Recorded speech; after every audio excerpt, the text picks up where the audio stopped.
It's always a good idea to include team and community building in your classes. This lesson plan is a double whammy of community building and a good review of novice skills, all while learning about Dia de los Muertos in your Spanish classroom. Let's jump right into it. Hey, it's Ashley, aka Señorita Spanish, where I share easy to use resources to save you time and energy while you lesson plan for Spanish class. If you haven't yet, make sure you click that subscribe button and ring that bell so you get notified of all new content that I create for you in the future. Thanks! In this escape room style activity, students work together in groups to complete tasks to review Spanish 1 skills, all while learning about different elements of the Day of the Dead celebration. Here's how it works. Students work in groups to complete a task. You check the task for accuracy. If they've completed it correctly, you give them an element of the altar, and then they color it and they add it to their ofrenda. Then they start working on the next task, and they hurry to be the first to finish or to finish within the class period, up to you how you want to phrase the challenge with your students. So let's take a closer look at how this lesson works. So first off, setup. Great news, there are no locks for you to set, not a ton of pieces for you to carry around, no crazy complicated puzzles for you to set up and prepare for your students. You just need to make copies. You should have enough pages for each student working on the challenge, and you can decide if you want it to be 1 copy per group or if you would prefer to have 1 copy for each student who is working.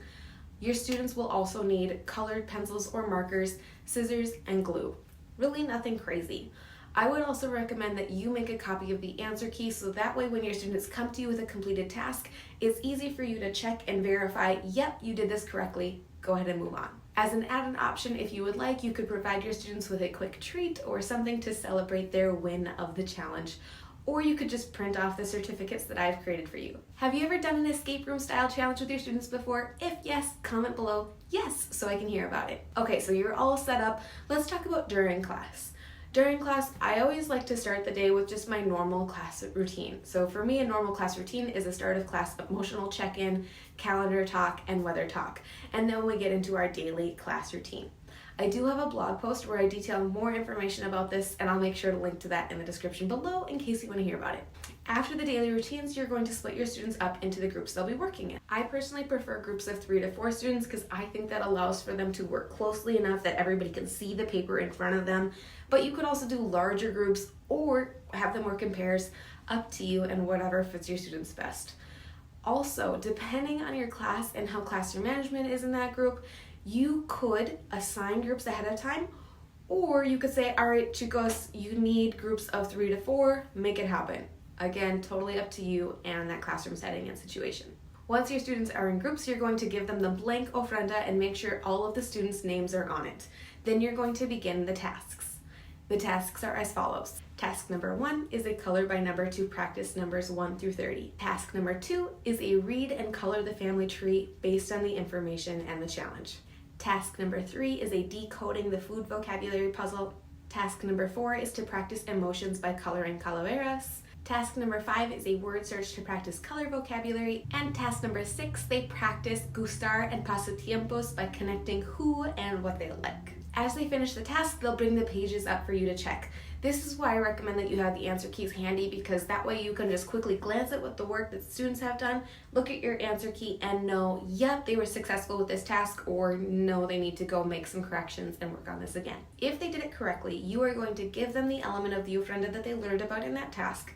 They'll color it and then they'll stick it onto their ofrenda to begin completing their ofrenda. Each task includes a short description of one of the elements that they might see in an ofrenda in Dia de los Muertos celebrations and its role in the celebration. Students will learn about the following items on the ofrendas and their significance: las flores, las fotos, los recuerdos de los difuntos, la comida, las calaveras, y el papel picado. So as they complete the task, they'll earn the element that they learned about, they'll color it, cut it out, add it to their ofrenda until they've completed their ofrenda and completed the challenge. And then if you want to, you can give them a small treat, or you could just give them the certificate and their prize is a woohoo or a round of applause. Up to you. This is a great way to do a review for the end of the quarter in Spanish 1, all while learning about Dia de los Muertos. There are no locks, no hiding of any objects, no complicated puzzles to set up. The beauty of this escape room style activity is that it is very easy to prep. Just make your copies, organize your teams, and let them loose. So there you have it, a one-day lesson you could use to learn about Dia de los Muertos while also reviewing novice skills in your Spanish class. This could be a fun challenge for your Spanish club members as well because the skills are very novice level, so even your Spanish 1 students who are in Spanish club could enjoy doing this activity with all of your other level students in the club as well. Oh, also I wanted to point out how cute is this shirt. It's from Tapas for Two Gifts, and it says, Nunca olvides lo mucho que tu familia te ama. And it's got a little skull. I love it. I love it. I always wear it this time of year. So I will make sure to link to her shop in the description of this video in case you need a new Spanish teacher tea. Okay, I also just wanted to note, sometimes we have parents who request that their students not learn about the celebration for whatever reason. And whatever their reasons are and however you feel about it as a teacher, we always need to respect parents' wishes for their students' learning. So what I wanted to do is to give you a few quick ideas for things that you can give to your students as an alternative to this lesson without being like, oh my gosh, it's so much more work for me. So you could just give your students a quick print and go report for a different cultural celebration, a different holiday, a different festival. You could send your students on a virtual field trip, so you would send them to the library, give them the link, and let them work on their own. Or you could have them do a report on a famous Spanish-speaking person. I have resources that you could use for any of those ideas that I will make sure to link to in the description of this video, so you could use them in a pinch if you get an email like the night before saying, hey, I really don't want my kid to learn about this, and you're like, I don't have any time. I got you. Ooh, one more thing I forgot to mention in case you're running low on your copy count for the year, or you're gonna have students gone and you're just looking for something to fill in, I do have this entire escape room challenge available digitally as well. So in case you want your students to do this activity but without making any copies, I got you. Okay, please remember to give this video a thumbs up if you liked it and a thumbs down if you did not like it. Don't forget to click subscribe and ring that bell so you get notified of all new content I create for you in the future. And if this video was helpful for you, make sure you consider clicking share and sending it to another Spanish teacher friend so it can help them too. That's all I have for you today, but I would love to hear your thoughts on this lesson plan.